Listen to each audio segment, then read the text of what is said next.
strange prayers I want you to pray. Àwọn àdúrà àjèjì tí mo fẹ́ kẹ́ gbà.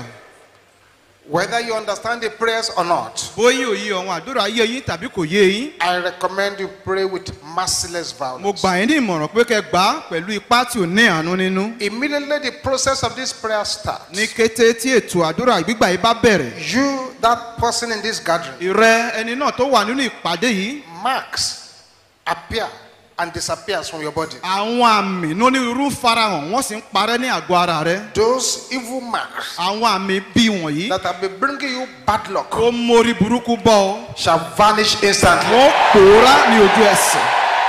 That is when you are praying this prayer. Ìyẹn ni pé nígbà tẹ́ bá ń gba àdúrà yìí. Someone too is here. Bẹ́ẹ̀ ẹnìkan sì wà You níyì. used to have a particular dream. Àlá kan wà tẹ́ máa ń lá. Once you have that Ní dream, kété tẹ́ bá ti lá àlá yìí. anything you are doing does not work. Ohunkóhun tẹ́ bá dáwọ́lé ò lè ṣiṣẹ́ mọ́. Immediately the process of this prayer Ní starts. kété tí ètò That is àdúrà bá this bẹ̀rẹ̀. strange prayers. Ìyẹn àwọn àdúrà àjèjì wọ̀nyí. The owners of the evil dream, Àwọn tó ní àlá ibi. they will carry their load Wọ́n permanently. gbé ẹrù wọn pátápátá. Shout this loud and clear. Gbóhùn sókè láti wí eléyìí. Say, mockery terminator. Ẹ̀yin tí ń pẹ̀gàn tó sì ń fi òpin sí ẹ̀mí ẹni. Mockery terminator. Ẹ̀yin tó ń fi Jesus àgàn. Christ. Jésù Kristi. Can you shout that loud? Ẹ kígbe lè lóhùn rárá. Who is the mockery terminator? Talẹ̀ tó ń fi òpin sí ayé àwọn tó ń pẹ̀gàn. Mockery terminator. Ìwọ tó ń fi òpin sí ayé àwọn apẹ̀gàn. Jesus Christ. Jésù Kristi. Can you shout it again loud and Ẹ clear? kígbe rẹ̀ lóhùn tó dákẹ́ nísìnyí. Arise! Dìde. Fight for me now. Jà fún mi In the nísìnyí. name of Jesus. Ní orúkọ Jésù. Call on the mockery terminator. Ẹ kẹ́pẹ́ tí ń fi òpin sí àwọn tí ń pẹ̀gàn ẹni. Something is happening already. Ohun kan ti bẹ̀rẹ̀ sí ṣẹlẹ̀.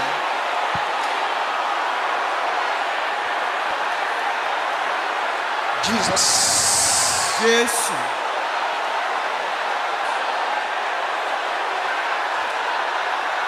Mockery terminator. Ìwọ tí ń fi òpin sí àwọn Jesus apẹ̀gàn. Christ. Jésù Kristi. Arise for my sake. Dìde nítorí mi. In Jesus' name we pray. Ní orúkọ Jésù la gbàdúrà. I'd like you to be more aggressive. Wọ́n fẹ́ kí ipa yín kó lé sí. Insult eliminator.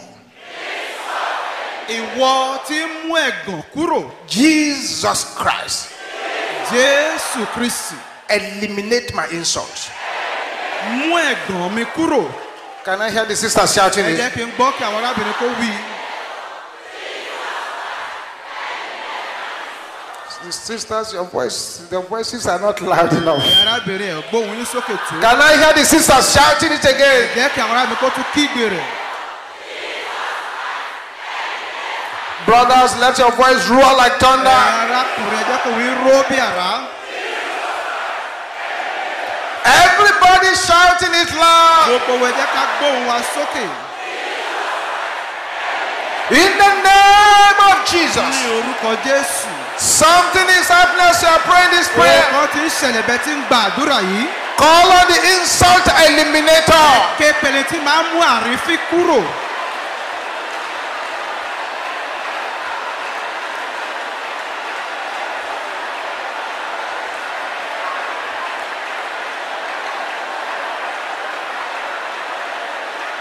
Yes. Bẹ́ẹ̀ni. In Jesus' name we pray. Ní orúkọ Jésù la gbàdúrà. Polygamous curses Ègún ìdílé olórogún troubling my star. tó ń da ìràwọ̀ mi láàmú. Somebody needs to pray this prayer with anger. Ẹnìkan láti gbàdúrà ikọ̀ Can I hear you shouting it loud? Jẹ́ kí n gbọ́ kẹ́ kí ìbè lóhùn rárá. Break! Ẹ̀fọ́. In the name of Jesus. Ní orúkọ Jésù.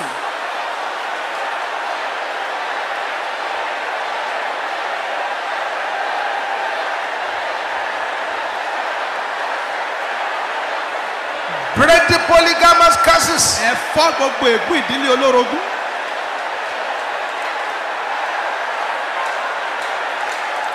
In Jesus' name we pray. Ní orúkọ Jésù la gbàdúrà. Satanic investment Ìdókòwò Sátánì in my foundation. tó wà nínú ìpìlẹ̀. In the name of Jesus. Ní orúkọ Jésù. Deal with the investment of the enemy. Ẹ dojúkọ ìdókòwò ọ̀tá. Scatter it. Ẹ tú u ká.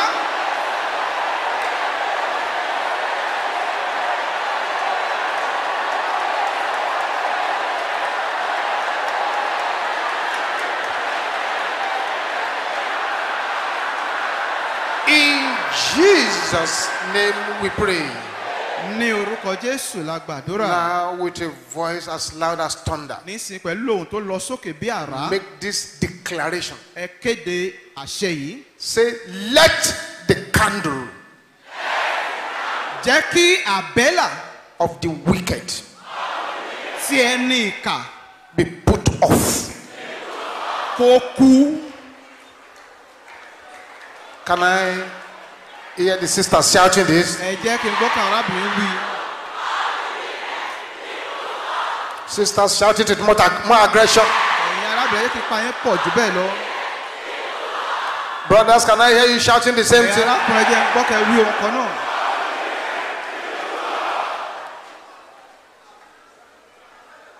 Are you ready now?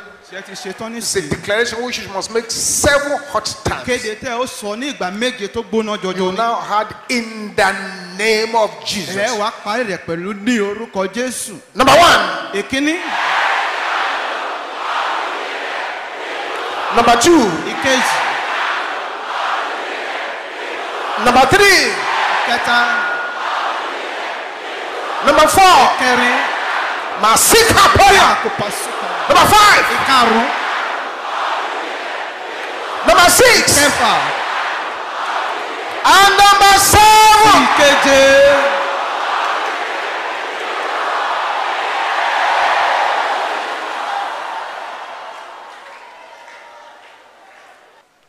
Lay your right hand on your head, everybody. Ẹ gbé ọwọ́ ọ̀tún yín lé orí yín gbogbo wa. You will shout this loud and clear. Ẹ ó kígbe lé lóhùn tó jágara. It is a command, Àṣẹ ni. a declaration to your own head. Ìkéde sórí ara yín ni. You are praying on your head Ẹ now. ń gbàdúrà sórí ara yín báyìí. Say, my head, Ìwọ orí mi. my head, Ìwọ orí mi. my head. Ìwọ orí mi. Connect to divine favor. Sọ̀pọ̀ mọ́ ojú rere tó ti In the name of Jesus. ní orúkọ Jésù.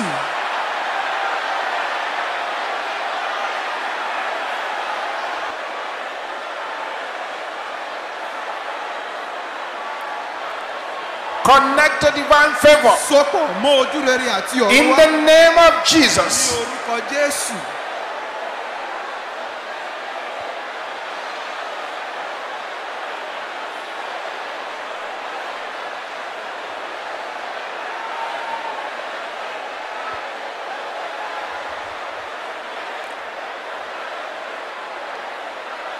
Amen. Àmín.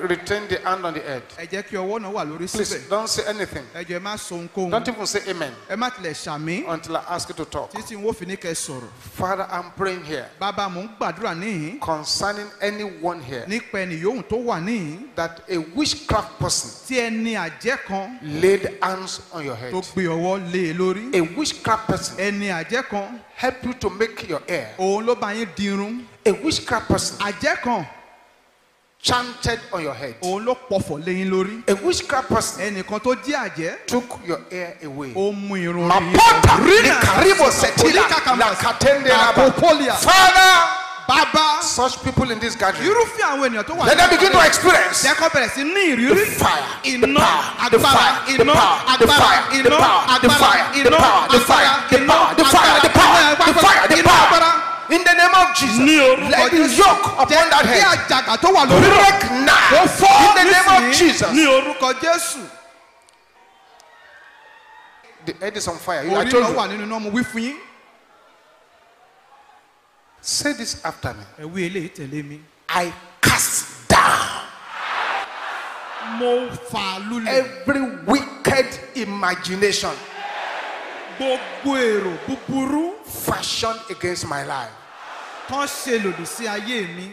It looks very simple, Ó dàbí àdúrà tí ò le, but it is very tough. ṣùgbọ́n àdúrà tó le koko. Can I hear the sister shouting Ẹ that? jẹ́ kí n gbọ́ kan I cast down. When you say every wicked imagination, it means whether it's a spirit, whether it's witchcraft, whether it's familiar spirit, whether it's at work, whether it's human being, or it's not human being. Once it's just a wicked imagination, Níwọ̀n ìgbà tó bá jẹ́ èrò you ìkà. want to cast it down. Now. Can I hear the sister shouting again?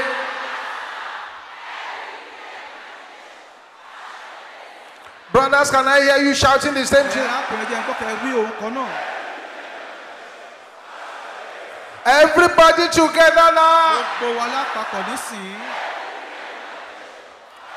In the name of Jesus, open your mouth and begin to cast it down. Ẹ la ẹnu yín kẹsì bẹ̀rẹ̀ sí wó ibi gíga náà lulẹ̀.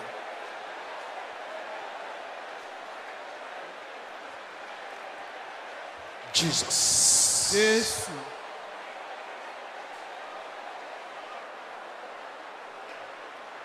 In Jesus' name we pray. Ní orúkọ Jésù la Say, gbàdúrà. every thought of poverty Gbogbo èrò ìṣẹ́ against my life tó lòdì sí ayé be mi. arrested Ẹ di mímú so. in the name of Jesus. Ní orúkọ Begin Jésù. to arrest those Ẹ thoughts. bẹ̀rẹ̀ sí mú àwọn èrò náà so.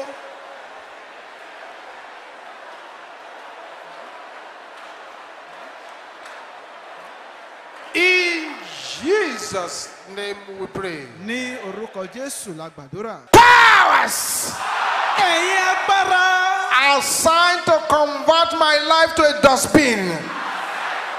tí wọ́n yàn láti sọ ayé mi di ilé You are a liar. ìrọ̀lẹ́. Die Ẹ kú. in the name of Jesus. Ní orúkọ Jésù. Open your mouth and begin to pray this prayer. Ẹni kẹ́ bẹ̀rẹ̀ sí gba àwọn àdúrà yìí.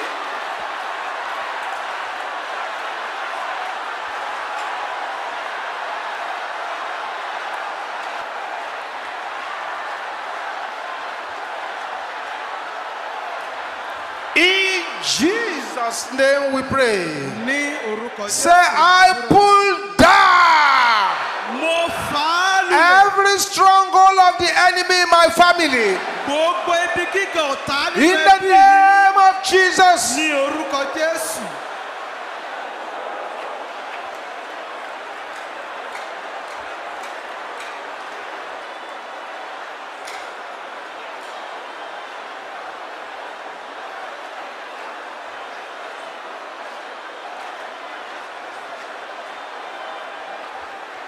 Pull it down, the stronghold of the enemy in your Ibi family. gíga ọ̀tá nínú ẹbí yín.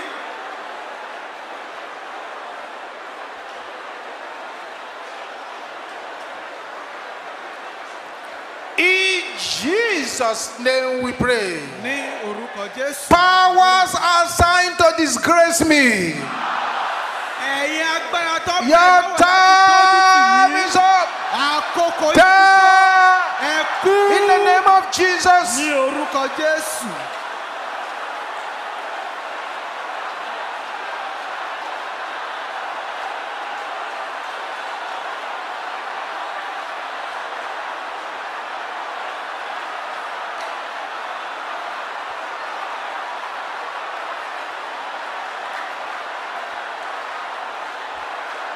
Yes. Bẹ́ẹ̀ni. Makapotarido kosepi akaya boshanda. Naribo soponde keya boshentera basanta.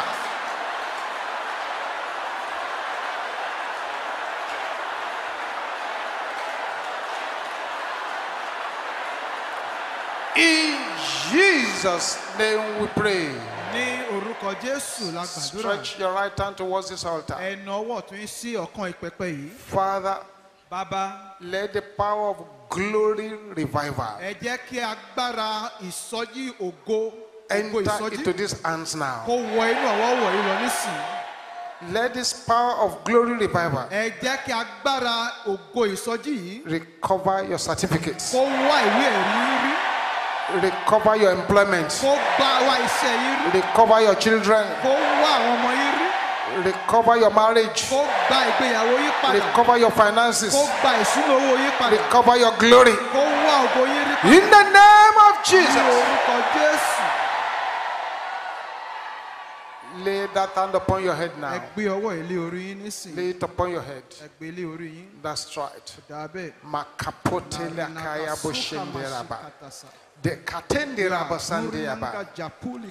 Now with that hand on your head, shout this loud and clear. I recover my stolen glory by the power in the blood of Jesus. Open your mouth and recover it.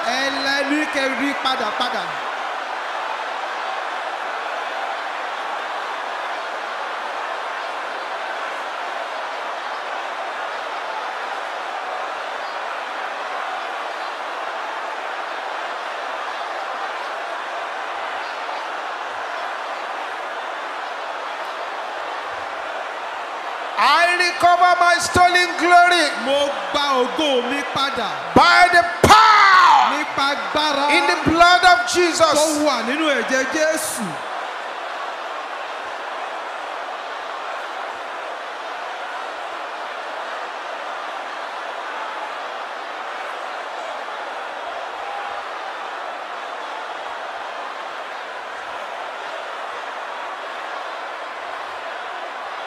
In Jesus' name we pray.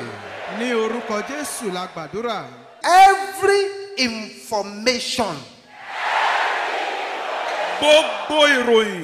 stored in the cauldron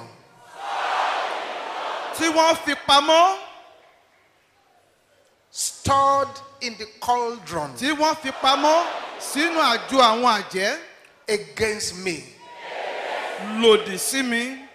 catch fire. Any information stored in the cauldron against me, catch fire in the name of Jesus. Open your mouth and set it ablaze. Something is happening already. Set it ablaze. Baporia di katende keya boshanda. Set it ablaze.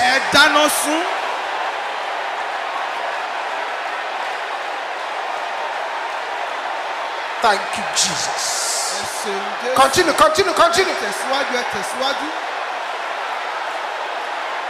In Jesus' name we pray.